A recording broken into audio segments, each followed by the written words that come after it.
বন্ধুরা, এটা তো বুঝতেই পারছেন কি এটা মৌমাছির চাক। এভাবে মৌমাছি পালন করা হয় গ্রামে। মৌমাছি থেকে চাক থেকে মধু সংগ্রহ করা হয়। আজ খুব কাছ থেকে মৌমাছির চাকে কিভাবে মধু সংগ্রহ করে এটা আমরা দেখব। মৌমাছির কামড়াইলে কিন্তু ফুলে যায়। কে কে মৌমাছির কামড় খেয়েছেন দেখুন বন্ধুরা, মৌমাছি কিভাবে উঠতেছে।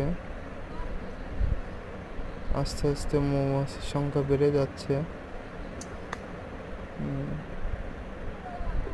এই চাকে মধু হয়নি, তাই ওই চাকটা রেখে দিল।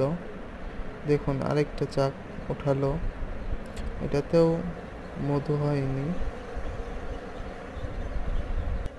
বন্ধুরা দেখতে থাকুন, লাইক শেয়ার করুন, চ্যানেলটি সাবস্ক্রাইব করুন, আর এমন মজার মজার ভিডিও দেখতে আমার সাথে থাকুন।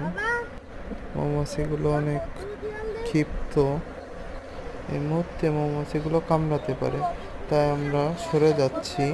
পরবর্তী ভিডিওতে আপনাদের মধু সংগ্রহ করে কিভাবে এটা আমরা দেখাবো। এখন ওদেরকে আর ডিস্টার্ব করা ঠিক হবে না, তাই ভিডিওটি এখানেই শেষ করছি।